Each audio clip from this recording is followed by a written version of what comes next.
اس لیے اماں اور بھائی اندر کمروں میں سو رہے تھے۔ میں نے موقع غنیمت جان کر جلدی سے دروازہ کھولا اور قرآن بیچنے والے کو پکار کر روکا۔ میرا دل اس حرکت سے بری طرح دھڑک رہا تھا۔ مجھے لگا میں اچھی قسمت کے دروازے کو کھولنے والی چابی خریدنے والی ہوں۔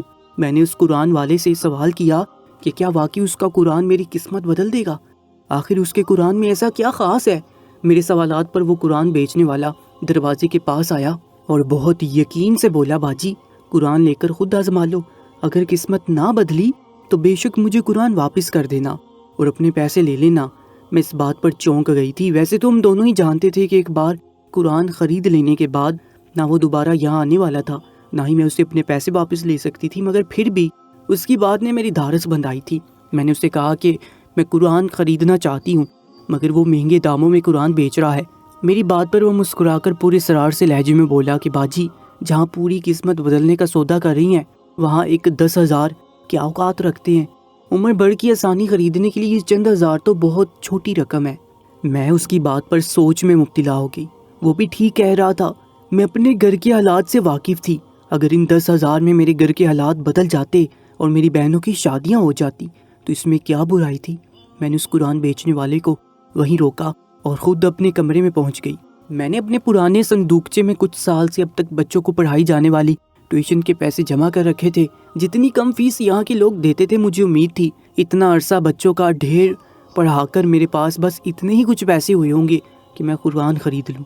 میں نے وہ رقم نکال کر گنتی کی تو وہ 10,000 سے چند سو اوپر ہی تھے۔ میں نے یہ رقم اپنے بھائی کے آپریشن کے لیے جمع کی تھی۔ مجھے یاد تھا جب اسے حادثے کے بعد ہسپتال لے کر گئے تھے تو ابتدائی علاج کے بعد ایک ڈاکٹر نے یہی کہا تھا کہ اگر ہم اس کی ٹانگوں کا ایک اور آپریشن کروائیں تو کچھ ماہ فزیو تھراپی کے بعد میرا بھائی پھر سے چلنے کے قابل ہو جائے گا۔ میں تب سے پیسے جمع کر رہی تھی اور آج ان روپوں کو اٹھا کر جاتے ہوئے میرا دل بار بار مجھے روک رہا تھا۔ میں نے اپنی جمع پونجی جا کر اس قرآن بیچنے والے کو پکڑا کر نیا قرآن لے لیا تو وہ قرآن بیچنے والا مجھے قرآن دے کر اچانک ایک ایسی بات کہہ گیا جو مجھے ساکت کر گئی تھی۔ مجھے تو لگا اس کی صدا کی طرح بس قرآن لے لینے سے ہی قسمت بدل جائے گی، مگر وہ تو کچھ اور ہی کہہ رہا تھا۔ وہ اپنی بات کہہ کر چلا گیا اور میں اپنی بہن کی پکار پر جلدی سے وہ قرآن سینے سے لگا کر دوپٹے میں چھپاتی دروازہ بند کر کی۔ میں نے دروازہ بند کرتے ہوئے ایک نظر اس قرآن بیچنے والے کو دیکھا جو میری دی ہوئی رقم گنتے ہوئے وہاں سے جا رہا تھا۔ میں کنڈی لگا کر اپنے کمرے میں چلی آئی۔ میرے دماغ میں اس قرآن والے کے الفاظ گونج رہے تھے۔ میں اپنا پیسہ لگا کر اب پریشان کری تھی کیونکہ وہ خاص طور پر بول کر گیا تھا کہ اگر میں نے اس کے بتائے خاص طریقے سے قرآن نہ کھولا تو میری قسمت کبھی اچھی نہیں ہوگی۔ فطری سی بات تھی کہ اگر وہ کچھ نہ بولتا تو شاید میں نے جس یقین سے وہ قرآن خریدا تھا اسی یقین کی وجہ سے مجھے اللہ بہت کچھ نواز بھی دیتا، مگر اس قرآن والے کی بار بار خاص ہدایات پر میرا یقین ڈگمگانے لگا تھا۔ میں اپنے اسی پرانے صندوق میں ایک صاف کپڑے میں لپیٹ کر وہ قرآن رکھ کر کچن میں چلی گئی اور اپنی بہن کے ساتھ کام کروانے لگی، مگر میرا دماغ تو وہیں قرآن پر اٹکا ہوا تھا۔ میں جلد از جلد اس قرآن کو کھول کر دیکھنا چاہتی تھی کہ اس میں ایسا کیا خاص تھا۔ کام کروا کر میں فارغ ہوئی تو جلدی سے وضو کر کے اپنے کمرے میں بند ہو گئی اور صندوق سے وہی نیا قرآن نکال کر ایک طرف بیٹھ گئی۔ میں نے پہلے دماغ میں اس قرآن بیچنے والے کی سب ہدایات دہرائی تھی اور پھر ان پر بالترتیب عمل کرتے ہوئے قرآن کھول کر دیکھا اور میری آنکھیں پھیل کی تھیں۔ اس روز میں نے پہلی بار ابھی قرآن بیچنے والے کا بتایا خاص عمل کیا تھا کہ کمرے کے باہر سے میری بہن کے رونے کی آوازیں آنے لگی۔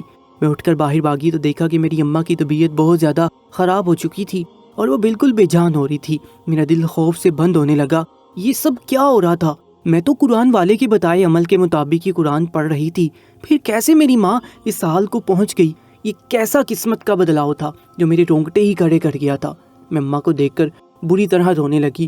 تب تک میری دوسری بہن بھی گھر آ چکی تھی۔ میری بہنوں نے مل کر اماں کو سنبھالا اور مجھے محلے کے گھر بھیجا جہاں رکشہ چلانے والا رہتا تھا۔ میں بھاگ کر رکشہ والے کو بلا لائی۔ میری بڑی بہن بائی کے لیے گھر پر رک گئی اور میں دوسری بہن کے ساتھ اماں کو ساتھ والے گھر میں موجود ایک چھوٹے سے ہسپتال میں لے گئی۔ پورے راستے میں یہی روتی رہی کہ شاید میں نے پیسے ضائع کر دیے، میری قسمت کیا بدلتی اور بھی خراب ہو گئی، یا پھر شاید مجھ سے وہ عمل غلط ہو گیا تھا۔ مجھے ہسپتال پہنچنے تک اور اماں کو معائنہ ہونے تک عجیب وہم ستانے لگے تھے، مگر چیک کر کے ڈاکٹر نے جو بات بتائی وہ میرے رونگٹے کھڑے کر گئی تھی۔ ڈاکٹر اماں کو چیک کر کے بول رہا تھا کہ انجانے میں غلط دوا کھا لینے کی وجہ سے اماں کی وہ حالت ہوئی ہے، اور ڈاکٹر حیران تھا کہ اماں کیسے بچ گئی، کیونکہ میری ان پڑھ ماں نے میرے بھائی کی درد ختم کرنے والی نہایت ہیوی ڈوز والی گولی کھا لی تھی، جو ان کے کمزور وجود کے لیے اتنی نقصان دہ تھی کہ ڈاکٹر نے بتایا اگر ہم کچھ دیر کر دیتے تو اماں زندہ نہ رہتی۔ شکر تھا کہ اسی روز میری بہنوں کی کپڑے سلائی کی رقم ملی تھی، جس سے اماں کا بروقت معائنہ کروا لیا گیا۔ میں اماں کی سنبھل چکی حالت دیکھتی ساکت کھڑی تھی۔ میں نہیں جانتی وہ تکلیف اور ہڑبڑاہٹ ہمارے نصیب میں پہلے سے لکھی تھی اور اماں کا بچ جانا طے تھا، یا پھر وہ سب اس کلام پاک کی وجہ سے ہوا۔ مگر مجھے جو پہلے اس قرآن کی وجہ سے وہم ستا رہے تھے، اب یہی یقین ہونے لگا کہ میرے اس عمل کی وجہ سے اماں کی زندگی بچ گئی ہے۔ اس قرآن والے کے الفاظ اور اس کی صدا میرے دماغ میں پوری طرح بس چکی تھی، اس لیے مجھے ہر شے اس کی مرہون منت ہوتی نظر آ رہی تھی۔ ہم اماں کو لے کر شام تک گھر پہنچے اور میں نے پہلی فرصت میں ایک ہی میز پر پڑی اپنے بھائی کی اور اماں کی دواؤں کو الگ کر کے رکھا۔ اس روز کے بعد سے میں باقاعدگی سے اس قرآن کو پڑھنے لگی تھی، اور آنے والے وقت میں میری زندگی میں اس قرآن کی بدولت اور اس خاص وظیفے کی وجہ سے ایسے ایسے معجزات ہوئے کہ مجھے اس قرآن بیچنے والے کی سچائی پر یقین ہونے لگا، اور میں ہر ملنے والے کو بتانے لگی کہ وہ قرآن بیچنے والا سچا ہے۔ یہ اس قرآن کو خریدنے سے کافی عرصہ پہلے کی بات ہے کہ ہمارا گھرانہ اپنی خوبصورتی اور ذہانت کی وجہ سے پورے خاندان میں مشہور تھا۔ ابا شہر کی کسی فیکٹری میں اچھی نوکری کرتے تھے اور ہمارا اکلوتا بھائی وہیں شہر میں تعلیم حاصل کر رہا تھا۔ ابا کو بھائی کی ذہانت اور اچھی تعلیم کی وجہ سے پوری امید تھی کہ ابا کی فیکٹری میں ہی بھائی کو ابا سے کہیں زیادہ اچھی نوکری مل جائے گی، اور اس بات کا اندازہ خاندان والوں کو بھی تھا۔ اس لیے بھائی کی تعلیم کے دوران ہی اس کے لیے رشتوں کی لائنیں لگ گئیں۔ مگر میری اماں پہلے بڑی بہنوں کی شادی کرنا چاہتی تھی۔ اماں نے ہر آنے والے رشتے کو یہ بات سنوا دی کہ پہلے بیٹیوں کا رشتہ ہوگا۔ یوں کچھ عرصہ کے بعد میرے غریب چچا نے اپنی بیٹی کا ہمارے گھر رشتہ کرنے کے لیے میری بہنوں کے لیے اپنی محنتی بیٹوں کا رشتہ بھی دے دیا۔ وہ دونوں لڑکے باپ کی چھوٹی سی زمین پر بہت محنت سے کھیتی باڑی کر رہے تھے۔ ابا اور اماں کو وہ رشتہ اچھا لگ گیا۔ جلد تینوں کی منگنی کر دی گئی۔ جس لڑکی کو ہماری بھابھی بننا تھا وہ بھی اچھی تھی اور لڑکے بھی، مگر تینوں بہت عام سے اور قبول صورت لوگ تھے۔ میں انہیں دیکھ کر اکثر سوچتی تھی کہ میری بہنوں اور بھائی کا پلڑا ہر لحاظ سے بھاری ہے، پھر بھی میرے اماں ابا نے یہ رشتے کر دیے تھے۔ اس بات پر ان لوگوں کو شکر گزار ہونا چاہیے تھا اور ہماری مشکل میں بھی ہمارے کام آتے، مگر انہوں نے تو پریشانیوں کے دور میں ہمارے ساتھ ایسا رویہ رکھا کہ ہم گمسم ہو کر رہ گئے۔ ابا کی ایک روز وہیں شہر میں ہی طبیعت خراب ہوئی اور بلڈ پریشر ہائی ہو گیا۔ یہ معمولی سی بات تھی، آج کل ہر ایک کو بلڈ پریشر ہو جاتا ہے اور لوگ سنبھل بھی جاتے ہیں، مگر میرے ابا کا وہ بلڈ پریشر بہانہ بنا تھا اور ابا ہسپتال پہنچنے تک وفات پا چکے تھے۔ ہمارا گھر اس وقت ابا کی محنت پر ہی چل رہا تھا۔ ابا کے بعد سب ٹھپ ہو گیا۔ موت تو پھر ایک سچائی ہے اور مرنے والے کے ساتھ کبھی کوئی نہیں مرتا، مگر میرے ابا کی موت کے بعد تو برے وقت نے ہمارے گھر کا راستہ دیکھ لیا تھا۔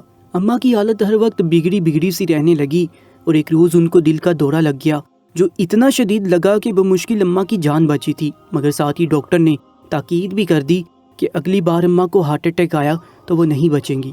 ابا کو کھو دینے کے بعد اماں کی یہ حالت ہمارے لیے قیامت جیسی تھی۔ ہمارا گھر تو ابھی اسی پریشانی پر سہم گیا تھا کہ ایک روز گاؤں آتے ہوئے میرے بھائی کا شدید ایکسیڈنٹ ہوا، جس میں اس کی ایک ٹانگ بری طرح کچلی گئی تھی۔ ابا اور اماں کی بچوں کی شادیوں کے لیے بچائی ساری رقم میرے بھائی پر لگائی گئی، تب وہ زندگی کی طرف لوٹا تھا، ورنہ جتنا اس کا خون ضائع ہو چکا تھا شاید وہ کبھی نہ بچتا۔ ابتدائی علاج معالجے کے بعد ڈاکٹر نے بتایا کہ بھائی کی ٹانگوں کا ایک بار اور آپریشن کروا لیا جائے تو اپنے پیروں پر چل سکتا ہے، مگر ہمارے پاس اب 1 روپیہ بھی نہیں بچا تھا۔ رشتہ داروں سے ادھار رقم مانگی تو وہ بھی اتنی کم تھی کہ آپریشن ممکن نہیں ہو پایا۔ مجبوراً میرے بھائی کو اسی حالت میں گھر لانا پڑا۔ بھائی کو پوچھنے اس کے سسرال والے آئے تو اس کی حالت دیکھ کر اپنے تیور بدل گئے۔ کچھ روز بعد پتہ چلا کہ اس لڑکی کا رشتہ کہیں اور کر دیا گیا ہے۔ اماں لڑنے گئی تو چچا نے منگنی کا سامان پکڑا کر معذرت کر لی اور بولے، بھابھی جی میں مجبور ہوں، پہلے ہی اپنی بیٹی کو تنگ دستی کی زندگی دی ہے، اب رشتہ بھی ایسے گھر میں کر دوں تو میری بیٹی ساری عمر مجھے الزام دے گی، مگر آپ کی بیٹیوں کو میں اب بھی اپنی بہویں بناؤں گا۔ اماں گمسم سی سامان لے کر گھر آ گئی۔ میری بہنوں نے سنا تو برک کر اپنا منگنی والا سامان اور انگوٹھیاں بھی ایک تھیلے میں بھر کر میرے ہاتھ ان کے گھر بھیج دی اور بولی کہ اماں وہ پوچھے تو بول دینا جیسے بیٹے پر مصیبت آئی اور انہوں نے رشتہ توڑا، ایسے کل کو بیٹیوں پر برا وقت آیا تو وہ انہیں بھی چھوڑ دیں گے، اچھا ہے پہلے سے ہی رشتہ ختم کر دیا جائے۔ اماں تو بالکل ہی چپ کر گئی تھی۔ میں چھوٹی تھی، وہ سامان جا کر ان لوگوں کو پکڑا دیا اور لوٹ آئی۔ ہماری توقع کے مطابق چچا اگلے ہی روز بیوی کے ساتھ آگے اور معافی تلافی کرنے لگے کہ وہ میری بہنوں کا رشتہ نہیں توڑنا چاہتے۔ اماں نے میری بہنوں والی بات دہرا دی اور منہ پھیر لیا۔ شاید ان کا دل بھی اب راضی نہیں تھا۔ چچا کے گھر سے رشتہ کیا ختم ہوا، انہوں نے بالکل آنا جانا چھوڑ دیا۔ اماں کو امید تھی میری بہنوں کے اچھے اچھے رشتے آ جائیں گے، مگر اس امید پر وقت کی گرد بڑھتی چلی گئی اور ان دونوں کے لیے کوئی رشتہ نہیں آیا۔ ان کی عمر بڑھنے لگی اور بھائی بستر پر پڑا گمسم ہو گیا۔ قسمت کی سیاہی ہمارے گھر پر پوری طرح پھیل چکی تھی، اور پھر وہ وقت آیا کہ سب نے امید ہی کھو دی کہ اب کبھی کچھ نہیں ہوگا۔ مگر پھر ہمارے گاؤں میں وہ قرآن بیچنے والا آیا اور میری امید کو پھر سے جگا گیا۔ مجھے اس کے الفاظ سن کر ہر بار ایسا احساس ہوتا تھا جیسے میری زندگی میں خوشیوں کی بھی امید باقی ہے۔ حالانکہ گاؤں میں جہاں لڑکیاں 15-16 سال کی عمر میں بیاہ دی جاتی تھی، میں اب 20 کی ہو چکی تھی اور میری بہنیں 30 پار کر گئی تھی، مگر میں نے ہمت کر کے اپنے بھائی کے لیے جمع کیے پیسے اٹھا کر وہ قرآن خرید لیا تھا، اور مجھے اس کا معجزہ بھی نظر آ ہی گیا تھا۔ اب میرا معمول بن گیا تھا، میں کمرے میں بند ہو کر اسی قرآن والے کے بتائے عمل کے مطابق قرآن پڑھنے لگی اور میری قسمت چند ماہ بعد بدلنے لگی۔ ایک روز ہم گھر والے شام کے وقت صحن میں بیٹھے تھے کہ ہماری کچی گلی میں دھول اڑاتی ایک گاڑی داخل ہوئی اور ہمارے گھر کے سامنے رک گئی۔ ہمارے گھر کا دروازہ کھلا تھا اور آگے پردہ لہرا رہا تھا۔ میں نے گھر کے دروازے کے پاس کسی عورت کو رک کر بولتے سنا تو چونک گئی۔ وہ عورت کسی سے میرے ابا کا نام لے کر ان کے گھر کا پتہ پوچھ رہی تھی۔ پھر کسی کے بتانے پر وہ ہمارے گھر میں داخل ہوئی۔ وہ بہت باوقار اور امیر عورت لگ رہی تھی۔ اماں نے دیکھا تو ساکت رہ گئی۔ وہ عورت آگے بڑھ کر اماں کے گلے لگتی رو پڑی۔ اماں بھی آپ دیدہ ہو گئی تھی، جبکہ ہم باقی بہن بھائی ہونک سے اس عورت کو دیکھ رہے تھے۔ جب کچھ دیر رونے کے بعد وہ عورت الگ ہوئی اور اماں اپنے آنسو پونچھتی اس کو اپنے پاس بٹھانے لگی، میری بہنوں کو اماں نے انتظامات کے لیے دہرا دیا اور خود اس عورت سے باتیں کرنے میں مشغول ہوگی۔ میں حیران سی اپنی ماں کو دیکھ رہی تھی جو ایسے بیٹھی تھی جیسے بچھڑی ہوئی بہنیں مل گئی ہوں۔ نہ جانے وہ عورت کون تھی جو پہلی بار ہمارے گھر آ کر اتنی اپنائیت کا اظہار کر رہی تھی۔ جہاں تک مجھے یاد پڑتا تھا ہمارے کوئی امیر رشتہ دار نہ تھے، اور نہ ہی میری اماں اتنی پڑھی لکھی تھی کہ میں اس عورت کو اماں کی کلاس فیلو سمجھ لیتی۔ وہ عورت بہت دیر بیٹھی رہی اور پھر رات کا کھانا کھا کر چلی گئی، مگر جاتے جاتے ایک معقول رقم اماں کو پکڑا کر جلد دوبارہ آنے کا وعدہ بھی کر گئی۔ میری بہنیں برتن سمیٹ کر دھونے لگی، جبکہ میں کھسک کر اماں کے قریب ہوئی اور تجسس بھرے لہجے میں ان سے پوچھنے لگی کہ وہ عورت کون تھی اور اماں کو کیسے جانتی تھی۔ اس پر اماں نے آہ بڑھ کر اس عورت کا جو تعارف دیا وہ مجھے ہکا بکا کر گیا تھا۔ اماں نے بتایا کہ وہ عورت ان کی سگی چچا زاد تھی۔ اماں اور وہ ایک ہی گھر میں رہی تھی اور ساتھ بچپن گزارا تھا۔ پھر اماں کا رشتہ ابا سے ہو گیا اور اماں بیاہ کر ابا کے گھر آ گئی۔ چند ماہ بعد پتہ چلا کہ اماں کی اس کزن کا رشتہ کسی زمیندار گھرانے سے آیا ہے۔ وہ خالہ نہایت خوبصورت تھی، اس لیے ایک زمیندار کی بیوی ان پر فدا ہو گئی اور اپنے بڑے بیٹے کے لیے ان کا رشتہ مانگ لیا۔ اماں کے چچا چچی نے فوراً حامی بھر لی اور سادگی سے شادی کر دی۔ وہ لوگ دولہا کو رخصتی کے لیے نہیں لائے کہ وہ بیمار ہو گیا ہے، مگر سب کے ہوش تو تب اڑے جب اگلے روز پتہ چلا کہ خالہ کا شوہر نابینا ہے۔ اماں کے سب گھر والے تو ساکت رہ گئے۔ جب خالہ کو گھر لے جانے کی بات کی تو اس زمیندارنی نے صاف الفاظ میں کہہ دیا کہ وہ ان کے گھر کی بہو بن چکی ہے تو وہ غریب میکے بھی کبھی نہیں جائے گی۔ صرف یہی نہیں بلکہ اس کے گھر والوں کو بھی بار بار اپنے عالیشان گھر میں آنے سے منع کر دیا، اور اس کے بعد کبھی کوئی اس سے نہیں مل سکا تھا۔ ساس سسر کی زندگی میں وہ خالہ اپنوں سے کٹ کر رہی، مگر جب وہ دونوں مرے تو خالہ نے شوہر سے بات کی اور التجا کی کہ وہ انہیں گھر والوں سے ملنے دے۔ تب اس نے اجازت دی کہ وہ صرف اپنے ماں باپ سے مل سکتی ہیں۔ خالہ جانتی تھی وہ آہستہ آہستہ اپنے شوہر کو سب کے لیے راضی کر لیں گی، مگر تب اپنے والدین سے مل کر انہیں اماں کی بیوگی کی خبر ملی۔ وہ پہلی فرصت میں ہمارے گھر آئی اور اماں سے ملی تھی۔ ان کے جانے کے بعد بھی اماں کتنے روز خوش ہوتی رہی اور ہمیں اپنے بچپن کی کہانیاں سناتی رہی۔ مجھے لگا اماں اپنی بہن جیسی دوست سے ملنے کی وجہ سے خوش ہیں، مگر میں نہیں جانتی تھی کہ اماں کی خوشی کی وجہ کچھ اور تھی۔ میں اب بھی قرآن کا وظیفہ کر رہی تھی اور مجھے پوری امید تھی کہ ایک روز ضرور میری قسمت بدل جائے گی اور میرے گھرانے کی مشکلات ختم ہوگی۔ ہماری مشکلات اتنی جلدی ختم ہو جائیں گی میں نے یہ نہیں سوچا تھا۔ کچھ دن بعد وہ خالہ پھر سے ہمارے گھر آئی تو مٹھائی کے ٹوکرے لیے ہوئی تھی۔ تب ہمیں پتہ چلا کہ وہ میری دونوں بہنوں کا رشتہ لائی ہے۔ وہ پچھلی بار ہی اماں کے کان میں یہ بات ڈال گئی تھی۔ خالہ کا ایک کمارا دیور تھا۔ خالہ کی ساس نے اسی نخرے میں اس کی عمر بڑی کر دی تھی کہ ان کے قابل بیٹے کے معیار کی کوئی لڑکی نہیں مل رہی۔ اس کی عمر جب بڑی ہوئی اور ماں کے غرور سے تنگ ہوا تو ملک چھوڑ کر چلا گیا۔ وہ ماں کی موت پر واپس آیا تھا اور اب 40 برس کا تھا۔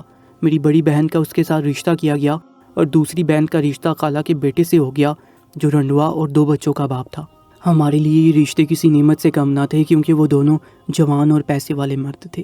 میری بہنیں بھی اب کم عمر لڑکیاں نہیں رہی تھی۔ سب سے بڑی بات یہ تھی کہ ان کی سسرال میں خالو اور خالہ تھے، اور بس خالہ کی ایک بیٹی تھی جو پیدائش سے ہی باپ کی طرح نابینا تھی۔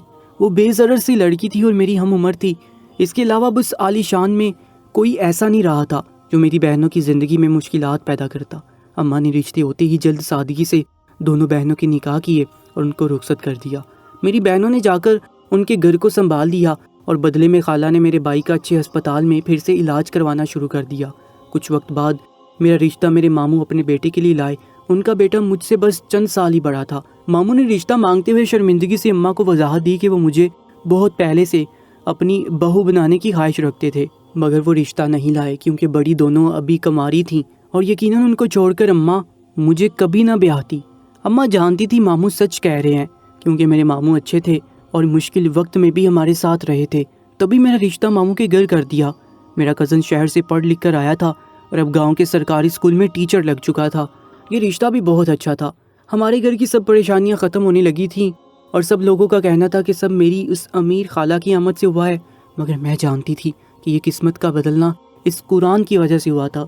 میں نے یہ بات سب سے کہی تھی کہ وہ قرآن بیچنے والا جھوٹا نہیں تھا، اس کی بات سچ تھی اور اسی کی وجہ سے میری قسمت بدل گئی۔ مجھے اس کے الفاظ آج تک ازبر تھے جو وہ بولا تھا کہ اب یاد رکھنا، اس قرآن کو بس لینے سے ہی قسمت نہیں بدلے گی، ایک خاص عمل اور ایک خاص وظیفہ ہے جو تمہاری قسمت کو بدل دے گا، اور اگر تم اس خاص عمل کو دہراؤ گی تو تمہاری ہر دعا پوری ہوگی اور تمہاری قسمت بدل جائے گی۔ پھر اس نے وہ خاص عمل بتایا کہ قرآن کو روزانہ پڑھنا اور اسے کسی بیماری کے نسخے کی طرح سنبھال کر رکھنا، گویا یہی راہ نجات ہے۔ اس کے ایک ایک لفظ کو دل سے پڑھنا اور دل سے یہ بات قبول کرنا کہ اللہ نے جو اس میں کہا ہے وہ حق ہے، اور پھر ہر صبح فجر کے وقت اٹھ کر سورہ یاسین کی تلاوت کرنا اور اس کے بعد دل سے دعا کرنا تو تمہاری ہر دعا قبول ہوگی، کیونکہ حضرت علی رضی اللہ تعالیٰ عنہ کا قول ہے کہ دن کے پہلے حصے میں سورہ یاسین پڑھ کر جو دعا مانگی جائے وہ اللہ قبول کرتا ہے۔ میں نے حرف بہ حرف اس ہدایت پر عمل کیا تھا اور خود قرآن پاک کی وجہ سے معجزے ہوتے دیکھے تھے۔ اب مجھے احساس ہونے لگا تھا کہ قرآن تو سب کے پاس ہوتا ہے، 10,000 تو اس عمل کے تھے جو قرآن پڑھتے ہوئے ضروری ہوتا ہے، اور اس قرآن بیچنے والے نے یہ بات مجھے بتائی تھی۔ میری شادی ماموں کے گھر ہوگی اور میرا بھائی آپریشن اور تھراپی سے کچھ ماہ میں بہت اچھا ہو گیا۔ اس نے ابا کی جگہ ملازمت کی درخواست دی جو قبول کر لی گئی۔ اب کچھ عرصہ بعد میرے بھائی کی شادی خالہ کی نابینا بیٹی کے ساتھ ہے، اور یہ میرے بھائی کی خواہش پر ہوا ہے۔ میرے بھائی نے اپنی معذوری میں یہ بات جان لی تھی کہ جب عیب زدہ انسان سے لوگ اچھوت کی طرح برتاؤ کرتے ہیں تو دل کیسے دکھتا ہے۔ کسی انسان کا عیب اس کی اپنی خطا نہیں ہوتا، اس لیے وہ ایک نابینا لڑکی کو اپنی بیوی بنا کر لوگوں کو بتانا چاہتا تھا کہ رشتے خلوص سے بنائے جاتے ہیں، ورنہ مشکل تو اللہ شادی کے بعد بھی دے سکتا ہے۔ اللہ تعالیٰ سب مسلمانوں کو 5 وقت کی نماز اور قرآن پڑھنے کی توفیق عطا فرمائے۔ کامنٹ سیکشن میں آمین ضرور لکھے گا، اور ایسے ہی سبق آموز سچے اور اسلامک واقعات کے لیے ہمارے YouTube چینل کو سبسکرائب کر لیجیے گا۔ اپنا بہت زیادہ خیال رکھا کریں۔ اللہ نگہبان۔